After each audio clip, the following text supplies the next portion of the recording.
Welcome to the award-winning Quackcast, voted in 2009 Best Health Podcast. You can fool some of the people some of the time. This is your home for evidence-based ridicule, and Tam notwithstanding, I am a dick. Now, this is podcast number 50, I guess, plus or minus 2, and is entitled The New England Journal of Medicine and Acupuncture. Even the best can publish nonsense. For those of you who have read this over at Science-Based Medicine, you can just turn it off. But I know not everybody reads the blog. There was a time when I believed my betters. Actually, there was a time when I thought I had betters. Then the Annals of Internal Medicine had their absolutely ghastly series on scams, the publication of which was partly responsible for my interest in the topic. Since that series of articles, I have always had doubt whenever I read an Annals article. When a previously respected journal panders completely to woo, they lose all respectability. Sure, the editors who were responsible for that travesty are long gone, but the stink remains. I tell my kids that once a trust has been violated, it is difficult to get back. And the Annals has permanently lost my trust, I am afraid. But we will always have Paris. The New England Journal of Medicine. The NEJM is the premier medical journal. Now, just because an article is published in the New England Journal doesn't mean it's right. The results of clinical trials are always being superseded by new information. But an article that has been in the New England Journal of Medicine has supposedly been vetted. It's been rigorously peer-reviewed. It's like Harvard. Bad example. As we saw in a prior Quackcast, Harvard ain't so great either. And evidently, that applies to the New England Journal as well. To quote a great rock and roller, goodness gracious, great balls of fire. The editors of the New England Journal have fallen into the depths of nonsense with this one. I am referring to the July 29th New England Journal of Medicine article entitled Clinical Therapeutics, Acupuncture for Chronic Low Back Pain by Brian Berman, Helene Langenvin, Claudia M. Witt, and Ronald Dubner. First up, the authors. Now, you always want acknowledged experts in a field to write your review. If you want to write a review on Lyme disease, you ask a Lyme expert, the Connecticut Attorney General notwithstanding, and if you want to review heart attacks, you ask a cardiologist. So in that spirit, if you want a review of pre-scientific magic, you want someone well-versed in the practice of pre-scientific magic.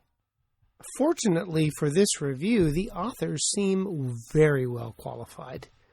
Dr. Berman founded the Center for Integrative Medicine at the University of Maryland, and he has a long history of research on the topic of acupuncture. The center that he founded has on its staff a reflexologist and a Reiki master. Really. And the center offers acupuncture, homeopathy, mindfulness, shiatsu, isn't that a dog? Reflexology, tai chi, and osteopathic manipulation, amongst other things. Although really, if you can get people to pay out of pocket for that, there's a lot more manipulation than osteopathic going on. And the University of Maryland proudly offers both acupuncture and Reiki to their trauma patients. Quote, Reiki is a Japanese technique of relaxation that works similarly to acupuncture in that you are releasing and moving energy. By using Reiki with trauma patients, we are not only helping them to relax, we are making them active participants in their own healing, which can be very empowering. Seriously, your body has been shattered in a car accident or a gunshot, and your healthcare providers think they can improve your condition by moving and releasing your energy by waving their hands over you. If, God forbid, you should have trauma and end up at University of Maryland, get transferred fast. Dr. Berman, as I have mentioned, has extensive publications on the topic of acupuncture, and Dr. Witt has published multiple articles on the efficacy, or lack thereof, of homeopathy. including one using homeopathy for low back pain. So 2 of the authors are well grounded in magical thinking. Who better to write a New England Journal review on acupuncture? They have found a Dumbledore, a Gandalf, to write the article, which explains the content as the editors of the New England Journal have evidently been hit with a confundus charm. As I think about it, that is not the best metaphor, since in the fantasy world of Harry Potter, magic is real, but in the real world of medicine, magic is fantasy, as well as a review article in the New England Journal. The authors start with a case of chronic low back pain with mild degenerative disease, but no anatomical or physiologic reason for the pain. Their clinical vignette ends with, quote, "The patient wonders whether acupuncture would be beneficial and asks for a referral to a licensed acupuncturist." Yeah, right, like anybody asks for a referral to a licensed acupuncturist. Well, no, that's simple enough. Acupuncture is nonsense. Oh, wait, there's more. They then review the epidemiology, the physiology, and anatomy of chronic low back pain and note that the understanding of the disease is a long way from satisfactory. And then they conclude with the following, quote, "In addition, psychological and behavioral factors, including fear of movement, appear to play an important role in patients with chronic low back pain. Such patients have been shown to have altered brain activation patterns at subcortical and cortical sites associated with the motion and postural control. Studies comparing psychosocial variables with anatomic findings have shown that the former have a greater predictive value than the latter, though many farmers do have low back pain. In other words, low back pain has a big psychological overlay. It is the psychological overlay of pain that makes it difficult to determine the effectiveness of a therapy that is meant to decrease that pain. When treating a condition in medicine, most interventions attempt to alter the underlying pathophysiology. You block a receptor, alter anatomy with a procedure as examples. If the intervention has no effect on the underlying pathophysiology, there is little reason to expect benefit beyond a placebo effect, which is, of course, no effect at all. Then they jump to acupuncture. Quote, "Acupuncture is a therapeutic intervention." It is an intervention, yes, but therapeutic? Therapeutic means relating to the healing of disease, and acupuncture heals nothing. So they are front-loading the language, saying at the beginning that acupuncture is effective rather than proving the case. I would have said acupuncture is useless magic instead of therapeutic, but that's just me. They then continue, quote, "Although a number of different techniques or schools of acupuncture practice have arisen, the approach used in traditional Chinese medicine appears to be the most widely practiced in the United States. Why? Is Chinese acupuncture better? Or is popularity the criteria for which we use to determine appropriate medical care? There is Chinese acupuncture and Japanese acupuncture and tongue acupuncture and foot acupuncture and ear acupuncture and German head acupuncture. Is there any justification for using one over the other? They offer none. And which is the correct style? As I have said before, it is a trick question, like asking which is the real astrology, European, Indian, or Mayan. The actual question is, they're all crap. They then delve into real nonsense. Quote, "Traditional Chinese medicine espouses an ancient physiological system, not based on Western scientific empiricism, in which health is seen as the result of harmony among bodily functions and between body and nature. Internal disharmony is believed to cause blockage of the body's vital energy known as qi, which flows along 12 primary and 8 secondary meridians. Blockage of qi is thought to be manifested as tenderness on palpation. The insertion of acupuncture needles at specific points along the meridians is supposed to restore the proper flow of qi." I hate to point out that the physiologic system I use, based on so-called Western scientific empiricism, is also based on anatomy, chemistry, biochemistry, histology, etc. All are based on physical structures that can be isolated and examined. Meridians and Qi blockage is based on what? Nothing. Meridians and Qi do not exist.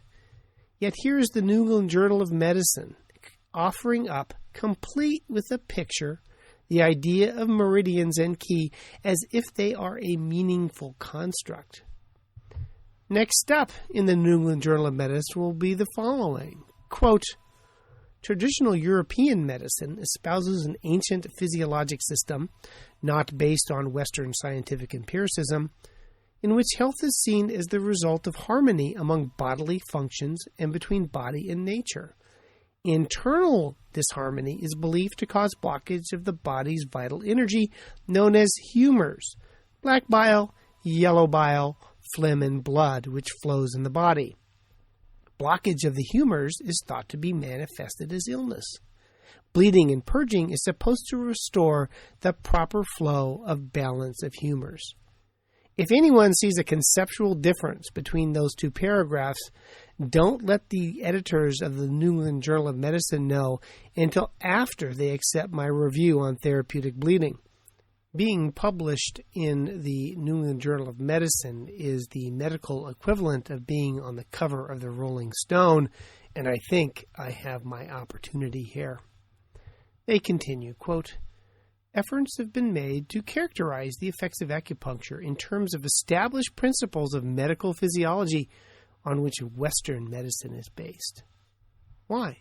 Isn't an ancient physiological system enough upon which to base a therapeutic intervention? Quote, the efforts remain inconclusive for several reasons. First, the majority of studies have been conducted in animals, and it is difficult to relate findings from such studies to effects in humans. Second, acupuncture has been shown to activate peripheral nerve fibers of all sizes, rendering a systematic study of responses complex. In other words, it's too hard for them. Third, the acupuncture experience is dominated by a strong psychosocial context, including expectations, beliefs, and the therapeutic milieu.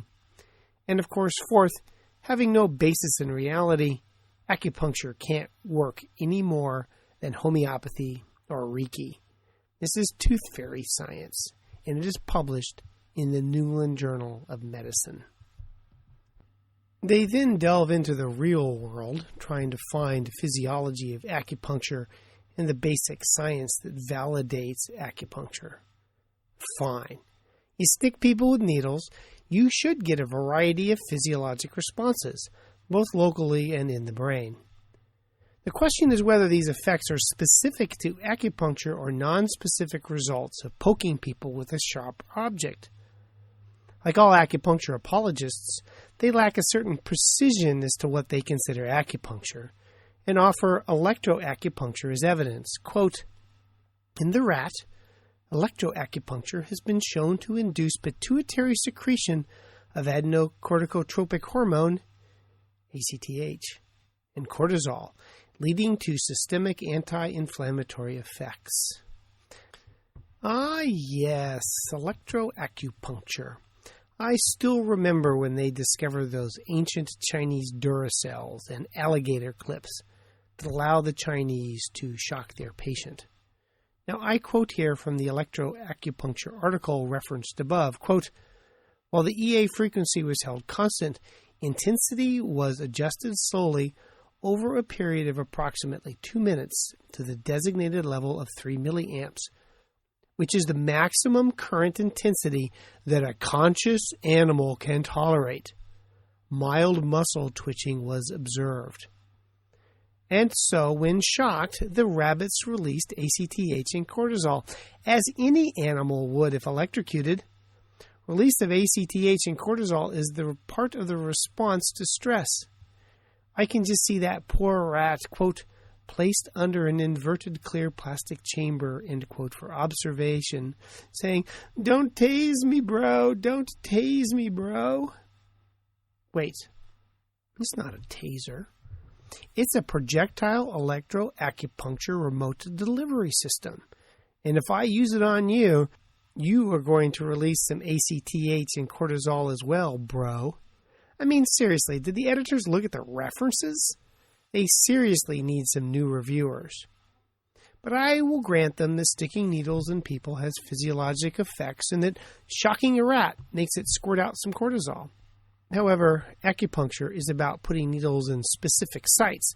Never mind that each version of acupuncture has different sites that you're supposed to put the needles in.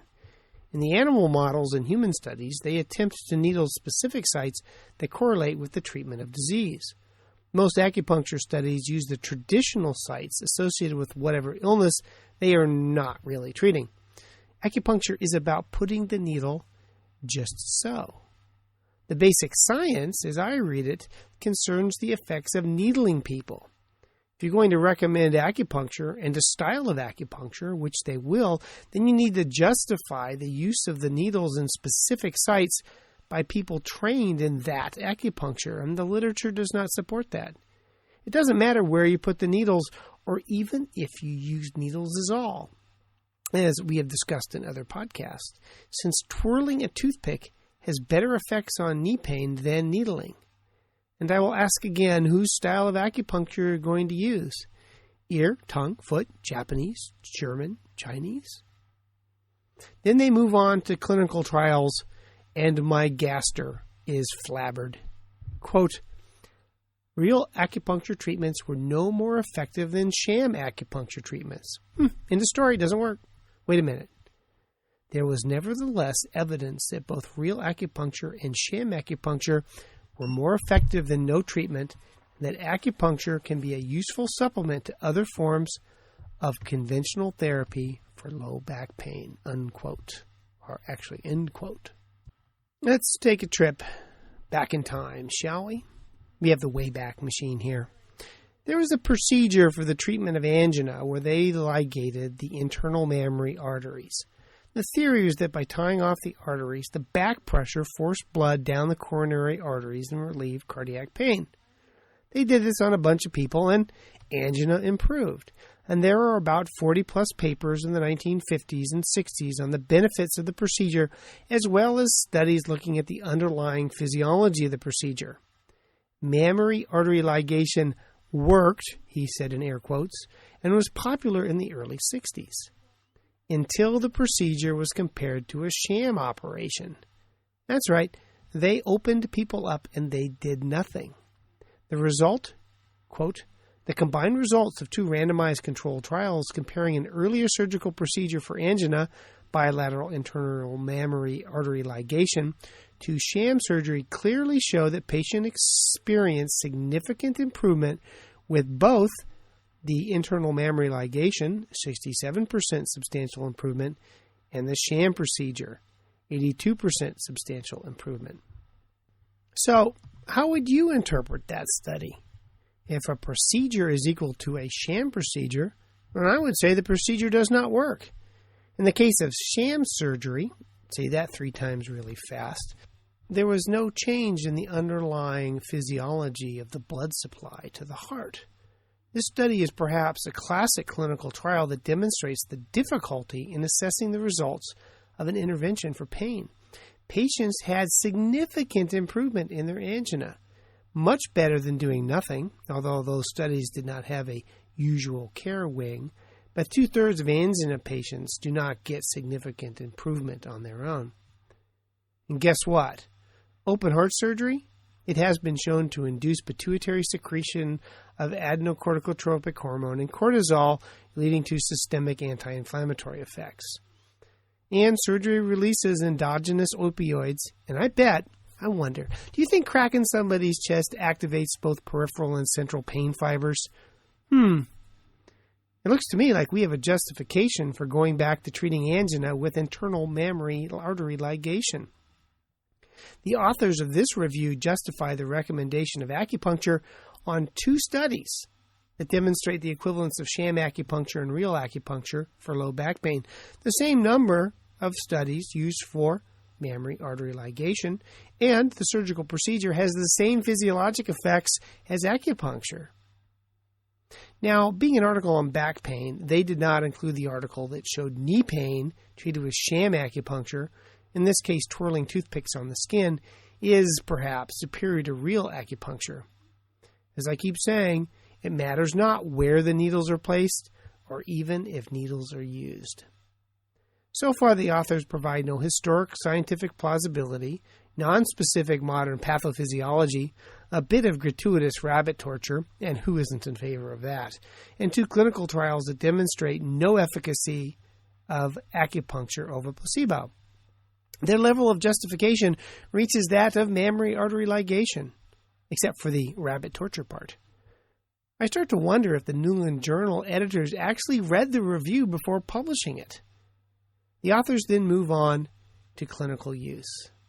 Quote, acupuncture has not been established to be superior to sham acupuncture for the relief of symptoms of low back pain. Translation, it doesn't work. As a result, it is not often regarded as a first choice of therapy. Translation, clinicians don't like to use things that don't work. However, since extensive clinical trials, 2 is extensive, or the authors even reading the manuscript, have suggested that acupuncture may be more effective than usual care, it is not unreasonable to consider acupuncture, you mean before first-line therapy, when it doesn't work, or together with conventional treatments such as physical therapy, pain medication, and exercise. Let's see now, if you add nothing to something, you don't increase the net effect. That is some interesting sentence structure, worthy of Animal Farm. Even though acupuncture doesn't work and it isn't first-line therapy for pain, it should be used for first-line therapy because it works. Huh? Although the qualifiers not been established, suggested, maybe, and not unreasonable, muddy the water with their density. Quote, acupuncture is a regulated discipline, mostly for tax reasons, and patients should be referred only to practitioners who are licensed by the state in which they practice. Why? It's like Duck's Breath Mystery Theater's Dr. Science, because I have a master's degree in acupuncture. A license to practice ineffective nonsense still results in ineffective nonsense. Quote, in the traditional practice of acupuncture, needle insertion itself may be accompanied by a variety of ancillary procedures, including palpation of the radial artery and other areas of the body, examination of the tongue, and recommendation of herbal medications, or herbal if you're in England. All of these steps are based on the application of principles of traditional Chinese medicine, i.e. they pull them out their ass, as opposed to Western physiologic and medical concepts, i.e. based on objective reality.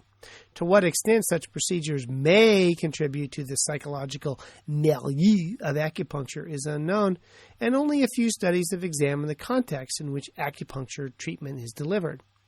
Note, it is not that radial artery palpation and tongue examination increase the diagnostic accuracy, it is to contribute to the psychological milieu. It's like a psychic talking to your dead parent. It is important to make the environment conducive to fooling the patient into believing that an actual effect is occurring. He's actually talking to my dead mother. Take the pulse, please. Yes, Henny Youngman may be dead, but his spirit lives on in me. In TCM, traditional Chinese medicine, they are not looking for tachycardia, but imaginary diseases based upon imaginary diagnoses. As an example, quote, each pulse position can reflect different phenomena in different situations. For example, in a state of health, the left middle pulse, liver, will be relatively soft and smooth, neither superficial nor deep. Sounds like Charmin tissue. Therefore, we can say that liver and gallbladder energies are balanced, or that the yin and the yang within the liver-gallbladder sphere are balanced. If a patient is experiencing migraine headaches and her pulse feels wiry, harder and tighter than normal, and more superficial and pounding, then we may diagnose this as excessive liver fire rising. Man, that sounds painful, and I don't like spicy food. The pulse reflects the light rising energy. Or the tongue examination, which is another example of pre-scientific nonsense where the body is represented on the tongue, just like iridology where it's represented on the eye, or in reflexology where it's represented on the foot, or palmistry where it's represented on the hand, or German acupuncture where it's represented on the head. Everything is just these weird-ass manifestations of phrenology, if you ask me. Now, the editors of the New England Journal of Medicine seem to think this is reasonable, worthy of unqualified discussion. Of course, there is no reference to demonstrate that these additions increase diagnostic or therapeutic accuracy. Quote, the practitioner may further stimulate the needle with electric current. Don't daze me, bro. Moxibustion, burning the herb Artemisia vulgaris at the end of the acupuncture needle, or heat. Again, why?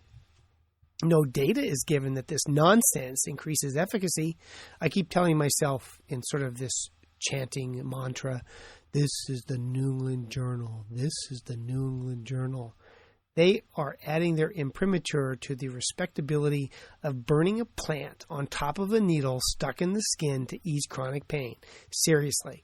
Then they note that the patients need multiple treatments, a minimum of 12, with boosters, and that they need to come in prophylactically to keep their spine aligned. No, wait. That's what chiropractors do. However, it seems that at $65 to $125 a pop for acupuncture, that acupuncturists have recognized the financial wisdom of D.D. Palmer's descendants. The New England Journal is suggesting that people pay around $1,200 for what is, at best, placebo, and a sloppy placebo at that. The authors go on to adverse effects. 8.6% reported at least one adverse event, and 2.2% reported one that required treatment. Pretty impressive complication rate for an expensive, ineffective therapy. And they do not mention that in the acupuncture toothpick for knee pain study, toothpicks which had the same effect as acupuncture had 0 side effects. Nor do they mention the well-reported cases of infection from sloppy aseptic technique. Now, I will ask you, if you have 2 procedures of equal efficacy, acupuncture, toothpick, and one has 0 side effects, are you not ethically bound to suggest a procedure with no complications? If you're going to suggest acupuncture, ethically, you should offer sham acupuncture with twirled toothpicks. Try saying that 3 times really fast, especially when what you have to offer is no better than a placebo effect. Then, in the areas of uncertainty section of the review, they note that the effects of acupuncture are mostly explained by elaborate placebo effects. Benefit from acupuncture is, quote, mostly attributable to contextual and psychosocial factors such as patients' beliefs, expectations, attention from the acupuncturist, and highly focused, spatially directed attention on the part of the patient.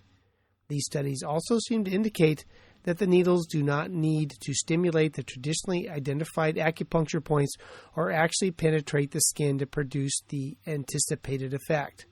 So, they admit it does nothing. You don't really need acupuncture to get the acupuncture effect.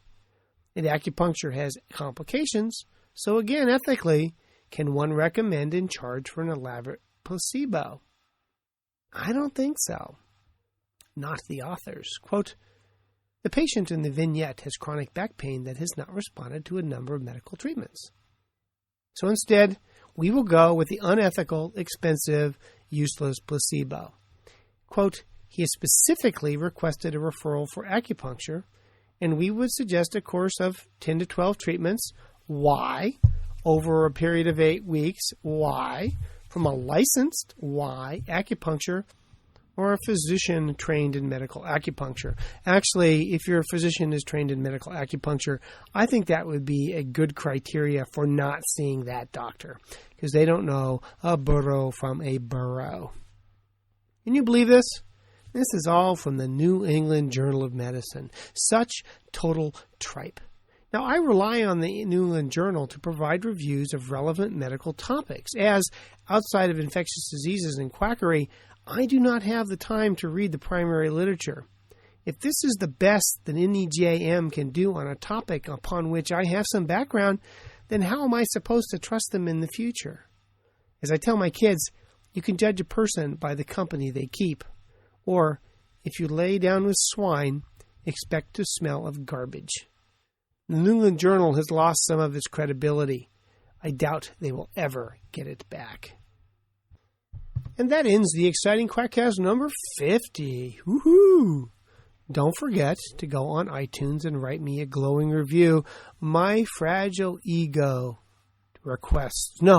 demands it. As always, my growing multimedia empire can be found at moremark.squarespace.com, and all the references are available over at Science-Based Medicine, where this is a somewhat modified version of my essay there. Otherwise, I will see you for Quackcast 51. The number of Quackcasts is rapidly approaching my age. Otherwise, see you next time. Bye.